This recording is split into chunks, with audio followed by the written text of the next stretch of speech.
Since I am the last speaker before lunch, I don't want to be the one to be blamed of all of you getting hungry, so I'll try to be brief this time.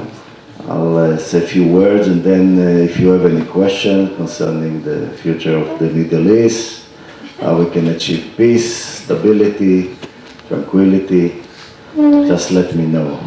I need to send a cable tomorrow to Israel. Dear friend, first of all, President Dr. Danny Lam, Professor David Passing, always exciting as always, President of the Zionist Council across Australia, Zionist, Jewish Councils, Friends of Israel, distinguished guests, ladies and gentlemen.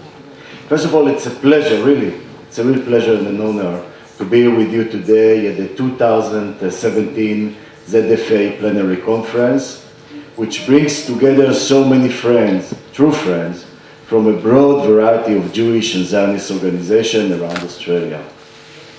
This is a particularly bittersweet conference for me, as this is the last plenary, unfortunately, the last plenary conference I will be attending as my term as Ambassador of Israel draws to a close. So from November 13th, you can cease to call me His Excellency, just call me Shmuel, as always. His Excellency is the other guy. I wish to congratulate my good friend Dr. Danny Lam and the members of the ZFA on the occasion of the 90th anniversary of the establishment of the Zionist Federation of Australia. For 90 years, the ZFA has been a strong voice for the nation of Israel and for the Jewish people, engaging all age groups in advocating for Jewish interests and encouraging peace, unity, and harmony throughout the Australian community. And you have done a fabulous job, indeed. Given the current regional tensions in the Middle East and the rumblings within the domestic political landscape in Australia, the contributions of the ZFA have become increasingly needed and valuable. The last few months have seen a shift in support for Israel in a number of state Labour parties and conferences across Australia. Most unfortunately, in June, the South Australian Parliament passed a motion supporting the unilateral recognition of a Palestinian state.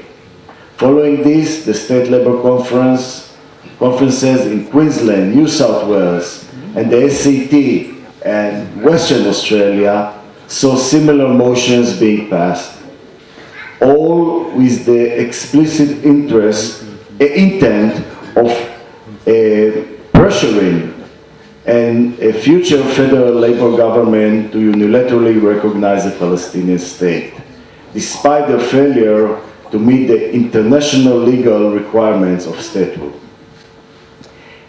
This presents a potential threat to the traditional federal bipartisan support that Israel has received up until now.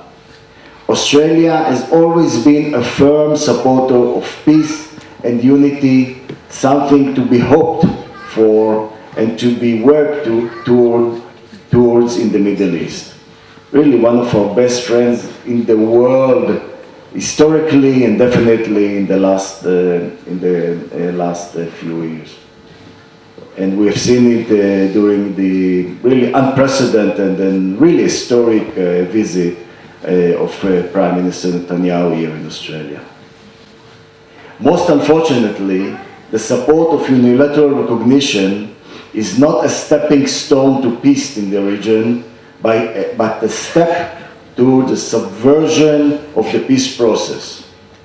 If a Palestinian state were to be unilaterally recognized by the international community, it would eliminate the pressure upon the Palestinians to sit down at the negotiation table, mutually recognize the state of Israel as the Jewish homeland, and achieve peace.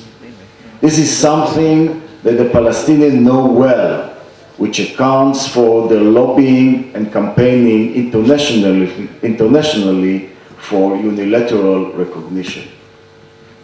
Instead of rewarding the Palestinians for their violent attacks against the State of Israel and its Jewish population, the international community should apply pressure on the Palestinian Authority to join Israel at the negotiation table to work towards a peace agreement, a reasonable, or at least a reasonable political agreement.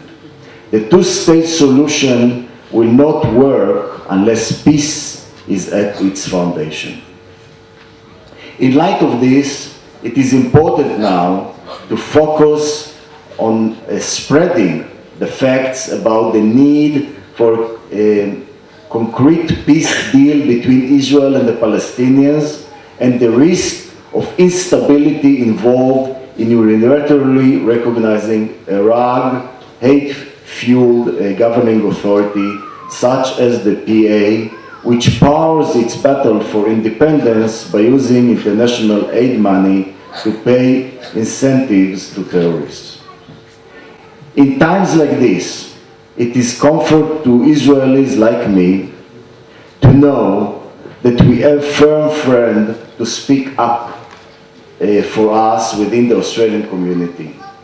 I want to congratulate the ZFA and its bodies on the excellent work they've been doing to educate those around them about Israel and its interests.